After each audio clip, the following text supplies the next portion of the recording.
Karon, akong ipadangat kaninyo ang isyu. Simple lang. Kinsa sa duha ka highest official niining atong nasod ang tinuod nga gipili sa katawhan o kinsa ang nagmaniobra sa eleksyon. Kanaha duha na ang atong pagpilian, ang presidente o ang vice-presidente. Mao ni kontra na ako si Smartmatic mula pa itong 2010 daghan sa inyo nakailan ako. Atong gitikas si di nagi ko mo tawag niya og budol-budol muli. Atong gitikas siya, gitawag ko nila, gipatabang ko nila.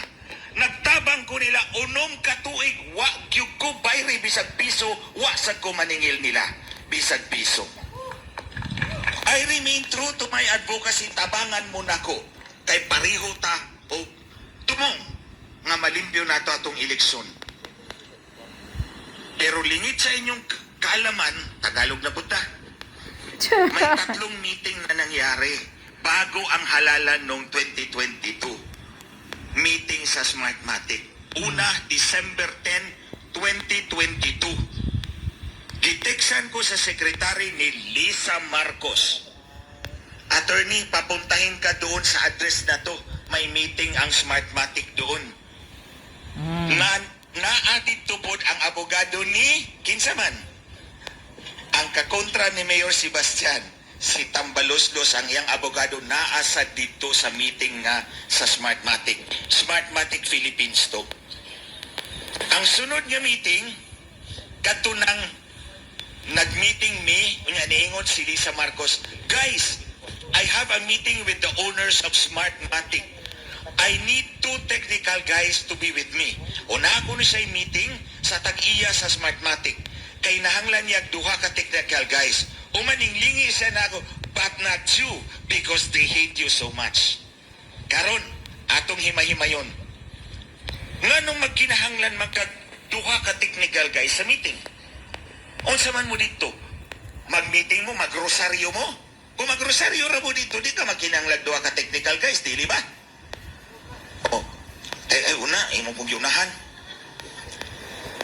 Kung pag-ihap sa balota, kung pagbilang lang ng boto, madaling maintindihan, abogado si Lisa Marcos. At in-explain ko na yan sa kanya, paano binibilang ang boto. So kung kailangan mo ng 2 technical guys, ano ang topic ninyo? Paano maniobrahin ang eleksyon? Para maintindihan mo, kailangan mo ng 2 technical guys. But not me, because Smartmatic hate me so much. So kanang duha ka meeting, December 10, 2022 o March 2022, wala pa'y eleksyon, naa na sa kong affidavit. Sinumpa ang salaysay. Di ko pwede mamakak. Ikatulong meeting, karon pa ninyo mahibawan. Wala pa ni sa akong affidavit. Pero ning promise ko kang Lisa Marcos, imo gani kong unahan, dili te kabuhian. Okay. Ay, sa niya na, human na. Napay usa ka meeting, February, muni ikaduha, in between. Ang ka-meeting ni Lisa Marcos, si Cesar Flores, ang Smartmatic dati. Si Cesar Flores naa sa board, naa sa electronic video, si Lisa Marcos dirispika sa office. Unya ako na ako diriskilid. Giingnan pagyud ko nila, tago dito. Kay makitaan ka ni Cesar Flores, di niya mo istorya. So, grabe ya. Dito skilid, pero naminaw ko. Grabe ka talaga, Lisa. Akong buot ipasabot ko nga kaigsunan. Lisa Marcos was actively courting Smartmatic to undermine the elections to make sure na mudaog ang iyang husband, si Bongbong Marcos. Yes. Karon, makasalig ka na nga eleksyon? Dili. Karon, kay baw ko nga dili gusto si Lisa Marcos kang Inday Sara, atong vice-presidente. So, kung nakipag-negotiate siya sa Smartmatic, way labot si Sara Duterte dito.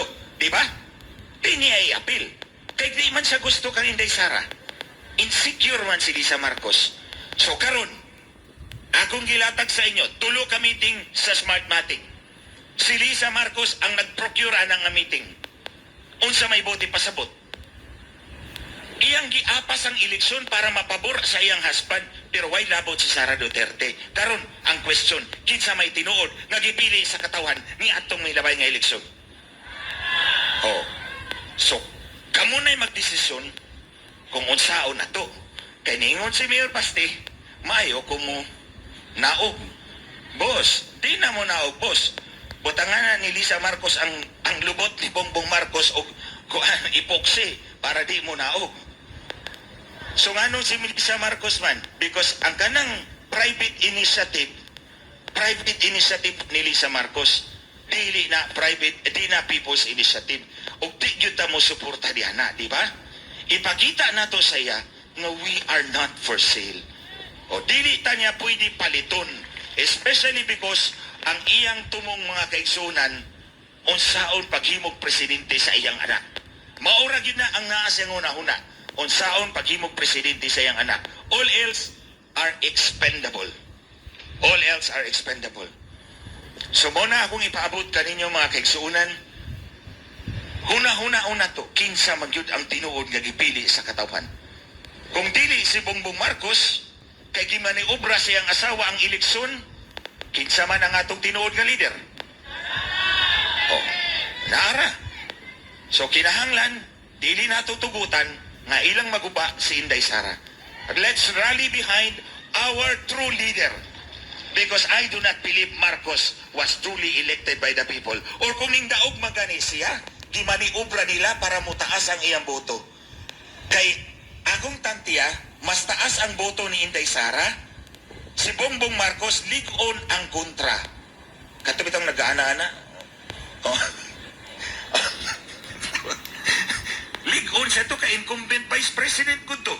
So, ang expected, mubo ang iyang boto. Dili pwede mo sugod si Lisa Marcos nga mubo ang boto ni Bongbong Marcos taas kang Inday Sara because all of us will look up to Inday Sara as the true leader. Onya, weakling man yang bana, di siya ka-afford ana, kinahanglan iangat ang boto. Munang halos tayra sila ni Mayor Inday Sara. Pero that election was manipulated. Oh, Lisa, kasuhin na po ko. Oh, sige, tubagunti ka. Oh, tubagunti ka. But ayaw pagbasol ha. Kay i-appeal yun ka. O mga kaigsunan, maura na akong mensahe sa inyo. Huna-huna to. Kinsa man yun ang angay natong suportahan. Kinsa man sa atong duha ka pinakataas na opisyal ang atong suportahan. Na tinuod nga gipiti sa katawan, tinuod gipili ninyo. O sige na. Unya na nagmabot na atong Davao. O mga kaigsunan, di na ako magdugay. Lisa Marcos, kung naalang ka sa kutubag, tilaparo na tika. Mayang gabi, daghang salamat.